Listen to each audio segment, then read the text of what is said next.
Welcome back to this edition of Grizzlies Daily. I'm your host Melek, and let's just get straight into it. In the last video, I told you all to leave your biggest hot takes in the comments, and you all did not disappoint. We actually have a few to go through, and some that I genuinely wanted to read off and save later in the show as like my own little topic. So I'm glad that y'all did not disappoint, and I can't wait to get into some of these. But before I get into it, I did want to address one thing real quick. Um, I've seen a few comments referring to the thumbnails. I just want to be clear. I'm by any means am not trying to clickbait anybody. If you see somebody on the thumbnail, that means that they were discussed at one point. It's not to clickbait you. It's not to give you false hope. If I brought them up, it means I brought them up for a reason. So I don't want anybody to ever feel that I'm clickbaiting. I don't. That's not what I aim for. So just hope y'all didn't think that. I know I've seen a few comments like that, but I want to be clear that it's not the main goal of anything that I usually do. So just want to throw that out there real quick. So let's just start on the way down. So the first one I see, it's from John Password 9744. I may not say everybody's name, but it's if you left the comment, then 9 out of 10 you know it's you. So he says Brandon Clark, John Conchar, and Vince Williams Jr. and 2 first-round picks for Trey Murphy and V Missy. I don't hate that deal. I actually don't hate it. The only thing that I think the Pelicans would be very skeptical of is Brandon Clark. Mostly because he does have a bit of an injury spell as of late, so that's going to be a concern. John Conchar, you can definitely find a role for him, so I don't think they have that much of a problem. And Vince Williams, I think they could definitely use, especially if they fear that, they're about to move on from Herb Jones, or they could just put him alongside Herb Jones. Who knows? He'd definitely be a good bench piece for them. Definitely can't disagree with that. And 2 first-round picks, depends on which ones. That's the only thing. It just depends on which ones. Obviously, if this is the Phoenix one, then I'd say you ask for Trey Murphy and more. But I think that's a fair deal. It just brings a lot of questions into it. On to the next one. This is from Avon 4514. Without the Grizzlies somehow reincorporating more grit and grind into their play, we aren't going to be able to make it farther than we did last year. I do agree with that.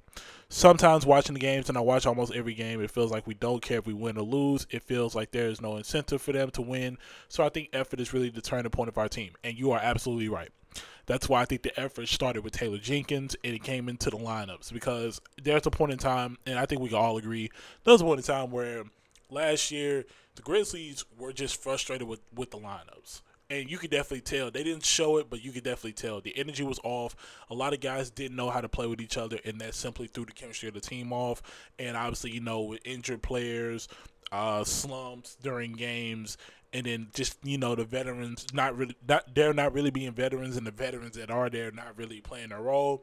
It definitely took a lot out of the team. So I definitely do think the incorporating more grit and grind definitely needs to happen. I think KCP could definitely add some of that to the team. So I definitely do agree with that statement.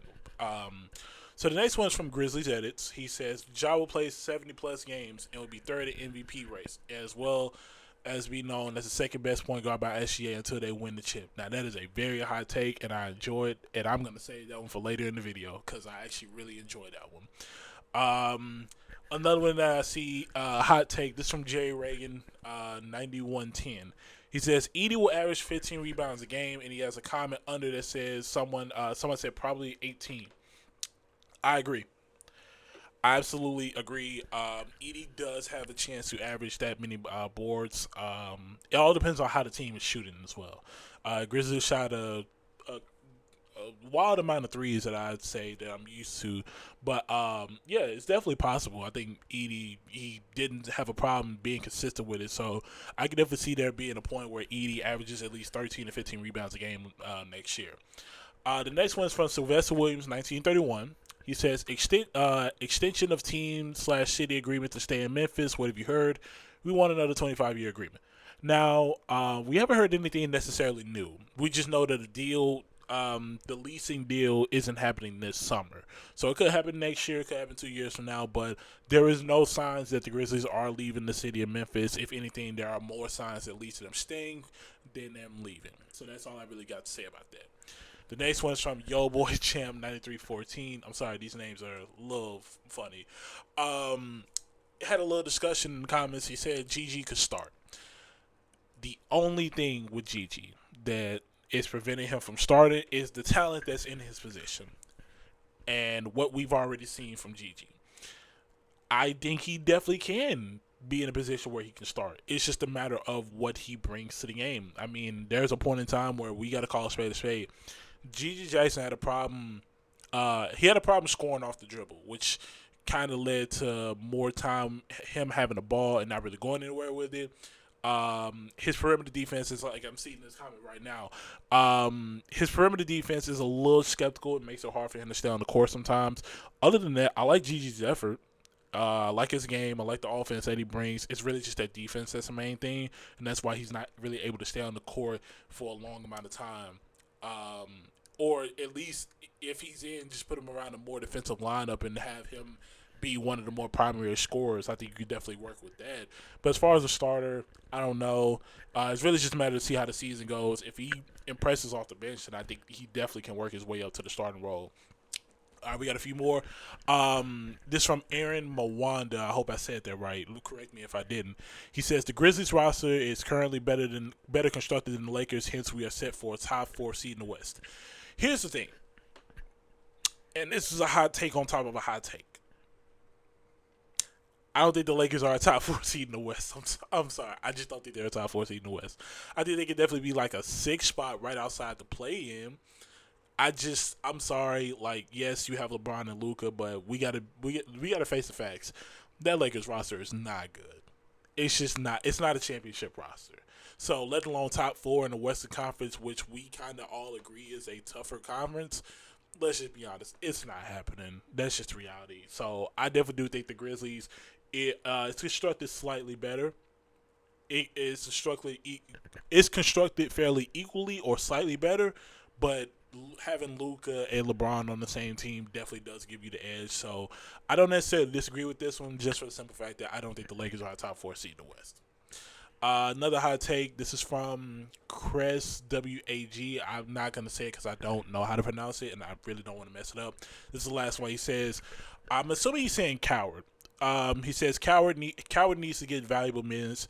If he shows signs of being a solid player, KCP, Clark, and Aldama are going to be traded. Just going off that, KCP and Clark, I definitely do think are tradable pieces. Even Aldama, but they're going to be very reluctant to trade Aldama because of the deal that he got in the summer. He says, I don't see the Grizzlies trading Jerome. I don't see them trading him at all. He's a good three-point shooter, and he is on a valuable contract.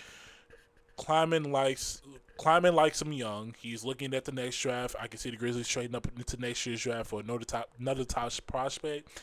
I'd rather see another veteran player like Murphy III, Trey Murphy. So, just knocking off a few things, even though I kind of did. Yes, I do think the Grizzlies are looking ahead to the next draft. That's why they got the Phoenix pick. And honestly, trading up, it depends on where that Phoenix pick lands. I think it's lottery guaranteed, and with the way the lottery works, it doesn't really work in the Grizzlies' favor. But considering this is another team's pick, it may actually work in their favor. So who knows? So I don't think there's a need to trade up, but I definitely do think they're looking at a top prospect. It's just a matter of what's available and who the Grizzlies feel fits the team at that point, because this is a retooling year. So there's a good possibility that we are looking towards that. You never know. So I say go for it. I say that's absolutely what the Kleiman is looking for. So next year's draft, who knows? And then if the Grizzlies are already going off a solid year, you don't really need to make that many changes to the roster. I mean, you can make some better changes, but you don't need to feel the need to be like, okay, where do we go wrong? So I definitely do think we can definitely lean towards something like that happening, and I'm all for it. I'm a fan of it. Now, let's go into some of the ones that I singled out because I really felt like talking about them. So the one about Ty Jerome, this is from DJ M3KS. Like I said, hope I pronounced that right. If I didn't, please correct me. So he says, I hope y'all didn't hear that, but he says 44% from three is elite. It really is. Also, Jerome gets too much hate for two bad playoff games. Pacers are good, and they nearly won it all. You are absolutely right. You're absolutely right. You are absolutely right. I kind of feel like my take was a little strong on Ty Jerome, but I can clarify it a bit. So what I meant by that was that Ty Jerome, for someone who was a six-man of the year candidate, he struggled way too much.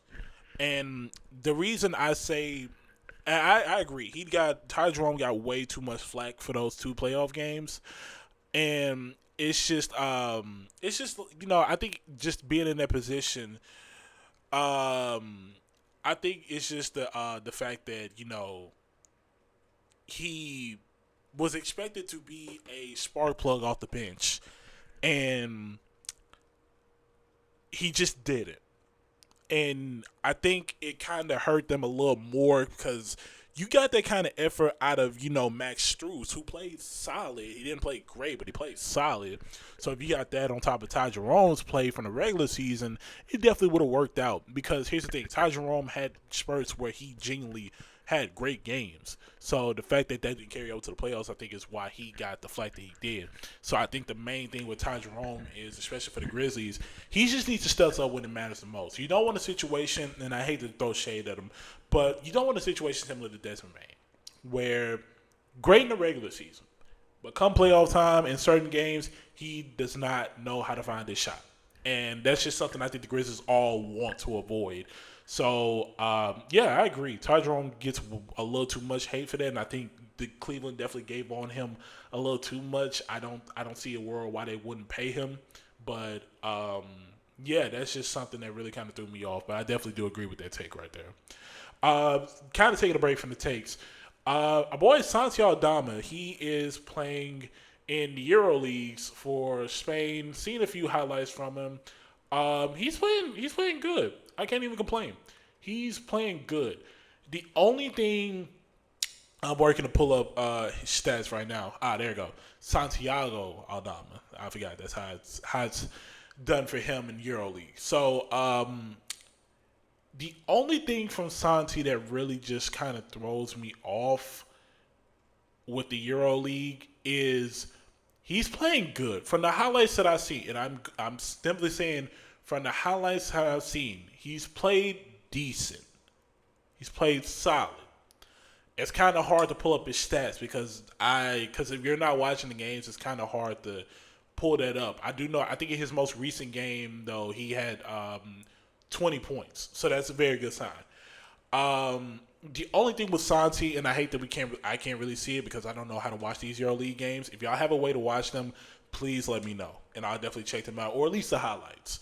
I know if I look it up, I could probably find them, but I'd rather watch like the full game just to see. Only thing that really I hope Santi takes away from it that he becomes better in, I really hope defensively he is being tested. I hope he's being tested defensively, because if he's not, then we're talking a different ball game as far as him improving and taking that next step. Because if he hasn't improved defensively, then I feel that he didn't take a step. We know offensively he's a gifted player for his position and his size. But if anything, he needs to get that defense on point. He gets beat. His legs get beat all the time. He off the screen, he has trouble reading screens. I'm not saying this is all the time, but this is what I've seen, especially close to the playoff time against OKC. Because most memories that I have of Santi Aldama's defense is coming from that OKC series, because that was rough to watch from him. It genuinely was. Yeah, so it's just like, I think defensively he really just has to get it going and get his feet shuffled quicker. Make sure he's not getting beat on the perimeter, because that was something that really killed the Grizzlies last year, and that really killed, the perspective that people have on his play. So I definitely do think he needs to get to that point where he can be a good defender, and that way his minutes aren't, feeling wasted. Because if the shot's not falling, okay, you stop shooting, but at least you can pick him on defense. We couldn't say that about him last year. We genuinely couldn't, and that was something that hurt the Grizzlies. So just wanted to point that out because our boy has been hooping for Spain, and I didn't just want to leave it out there being it's happening and not bring it to y'all's attention. So before we get out of here, I want to go back to the hot take that I was telling y'all about Ja Morant from Grizzlies Edits. He says Ja Morant, and I'll repeat it for y'all. This is a very hot take. Ja will play 70-plus games and will be third in MVP race, as well as be known as the second best point guard behind SGA until they win the chip. So, real quick, I just want to start with the easiest part. Third in the MVP race. If the Grizzlies are able to have a strong season, because we've come to realize that team record matters when it comes to MVP. Team record matters. They don't want to admit it, but it does. So, team record matters. The Grizzlies would have to be at least a top 3, top 4 seed for this to really matter in his favor, to be top 3 in the MVP race. And 9 out of 10 probably going to be behind SGA and Jokic. That's just how the race has been, and B is kind of falling out of the race because of his injuries. And a lot of stars are injured, so it's definitely possible. The second best point guard behind SGA.